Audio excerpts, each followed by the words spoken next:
What would you do if no one knew where you were? Like, actually no one. No signal, no tracker, not even a note left behind. You go out for a quick solo hike. You think you'll be back before dinner. And suddenly, just one wrong move, and now you're stuck, literally pinned, middle of nowhere. And the silence? It's loud. This isn't a survival movie. This actually happened. This is the true story of Aron Ralston, a 27-year-old climber who got trapped alone in a Utah canyon for over 5 days. No food left, barely any water, one useless pocket knife, and a decision no one should ever have to make. He should have died there. Honestly, most people would have, but he didn't. Instead, he did something no one saw coming. And that choice, that impossible choice, is why we're telling this story. My name's Aron Ralston. My parents are Donna and Larry Ralston of Englewood, Colorado. Whoever finds this, please make an attempt to get it to them. Be sure of it. I would appreciate it. April 26th, 2003. Aron Ralston was 27. That morning, he packed his gear into the back of his truck. A gallon of water, 2 burritos, a knockoff multi-tool, a first aid kit, some climbing equipment, a CD player, extra batteries, even a digital camcorder. It wasn't much, but he figured it'd be enough for a solo loop through Blue John Canyon. The plan was simple: ride 15 miles on his mountain bike, lock it to a tree at the top of the canyon, then spend the rest of the day canyoneering. About 30 miles total, biking, hiking, a few scrambles, then back to the truck. He was dressed in biker shorts, a red t-shirt, regular shorts over top, and a 25-pound pack mostly filled with climbing gear. Now, Aron wasn't just some guy out for a weekend thrill. He was sharp, maybe even intense. Double major in mechanical engineering and French from Carnegie Mellon. Also played piano, joined honor societies, did the whole high achiever thing. Later, he landed a job at Intel, but quit, chose the mountains instead. Said he wanted something more real. By that spring, he had already climbed 45 of Colorado's tallest peaks solo in winter. His life was movement. Mountains, snow, long trails, solitude. Blue John Canyon was just another spot on the map. At some point during the hike, he met 2 young female hikers. They walked together for a short while, talked, probably laughed a bit. Then Aron veered off to the harder, more technical part of the canyon. Those 2 hikers would be the last people to see him for nearly 6 days. Not long after he split from the hikers, Aron dropped down into a narrow section of Blue John Canyon. The slot was maybe, 3 feet wide. Not a lot of room to move, 10 feet deep in some parts. Just rock walls on either side, silence all around. Then came the boulders. There were 3 of them, wedged above each other. He had to climb over them, one by one. That second boulder, it looked solid, like it had been sitting there forever. But when he tried to scramble over it, something shifted, and in a split second, everything changed. The rock moved, fast. It hit his left hand first, then slammed his right wrist hard into the canyon wall, just crushed it. He was trapped. There wasn't any time to think. First came the pain, that kind of sharp, deep pain that stuns your whole body. Then numbness. He tried yanking his arm out, but it was no use. His hand went cold almost instantly. He was stuck. Really stuck. In the middle of a remote canyon, far from anyone. No signal, no chance of someone just happening to walk by. He tried pushing the rock up with his legs, bracing against the walls. He even twisted his body to get a better angle, tried different ways to wedge himself under it. Nothing worked. And the thing is, the boulder wasn't just heavy, it was massive. Later, they'd estimate it was around 800 pounds. Still, he kept trying, over and over, for hours, just hoping something would give. But it didn't. One moment he was climbing. The next, the canyon wasn't just a place. It was his prison. So at first, Aron's thinking, all right, I can get out of this. He checks what he has, a bit of water, 2 burritos, that cheap multi-tool, some gear. Not great, but not nothing. He starts chipping at the rock with the knife, but it's dull and the rock isn't budging. It's like hitting concrete with a spoon. He drinks a little too much water at first, just out of habit, I guess, then realizes, yeah, I need to slow down. He caps the bottle and starts rationing. That night, it gets cold, way colder than most people imagine for the desert, around freezing, and the pain's constant. Every time he nods off, his weight pulls on the trapped arm. So even sleep isn't really an option. On day 2, he starts getting creative, builds a sort of seat using his harness and climbing gear, throws a carabiner up into a crack, wedges it in. It gives him a break from standing, but not for long.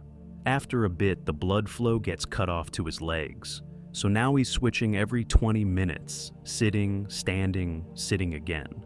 Still no progress with the rock, and he starts filming himself. Not for entertainment, obviously. He says his name, where he's from, names his parents. He wants someone to find the footage if he doesn't make it. Day 3. Now he's thinking maybe he can engineer a solution. He tries building a pulley system using his climbing ropes. It's smart, but the ropes stretch too much. No matter what he does, there's just not enough tension to lift the boulder. It doesn't work. He's getting weaker now. No food, barely any water left.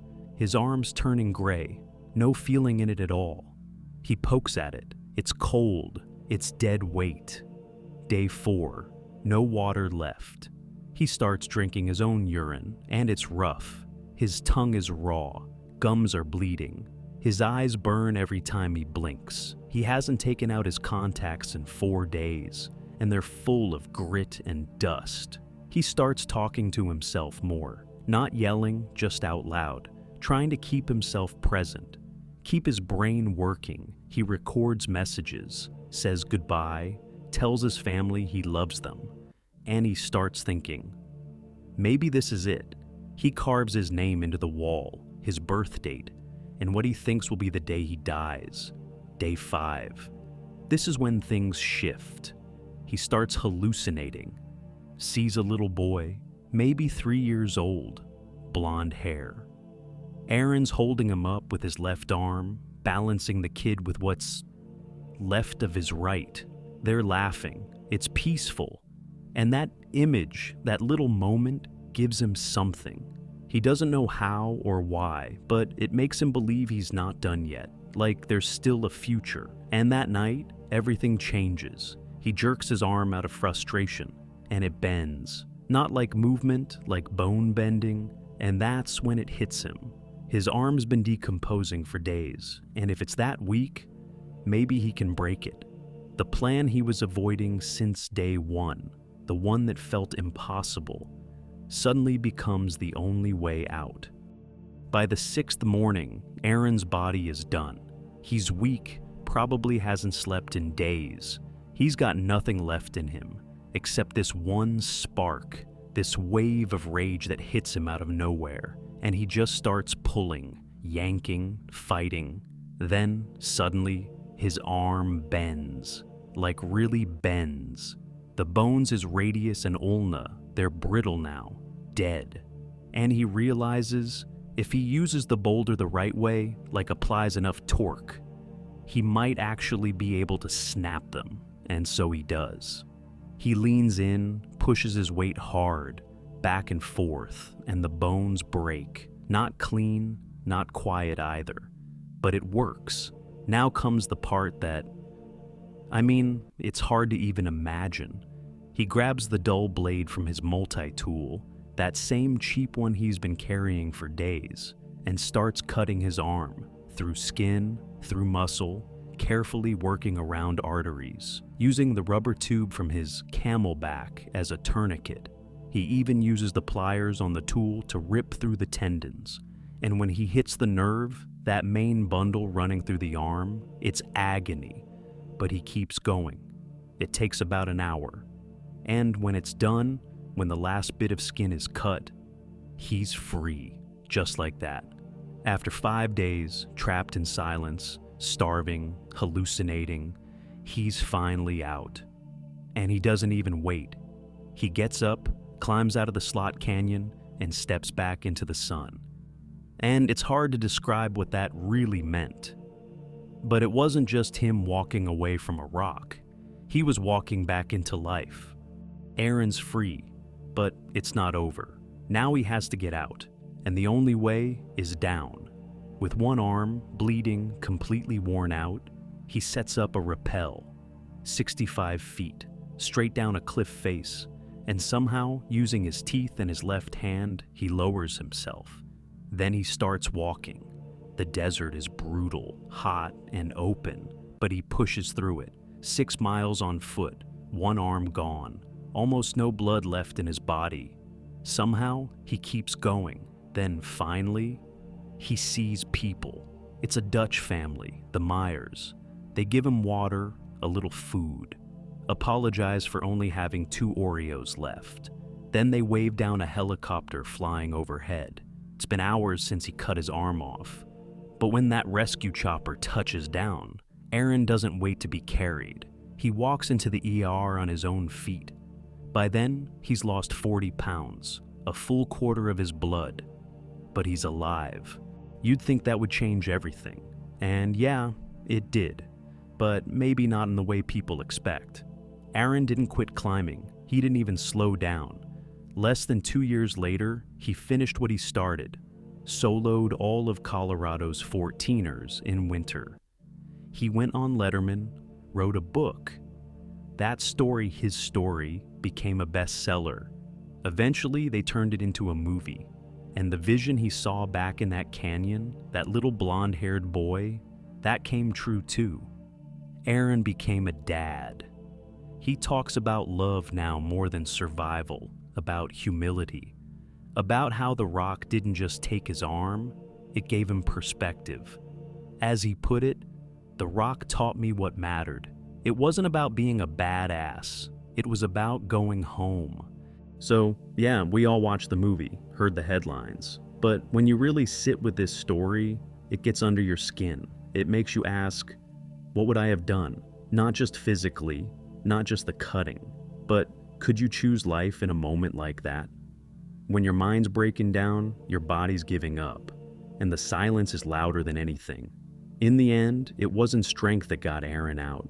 It was love. Love for his family, love for the future, and maybe love for the life he still wanted to live.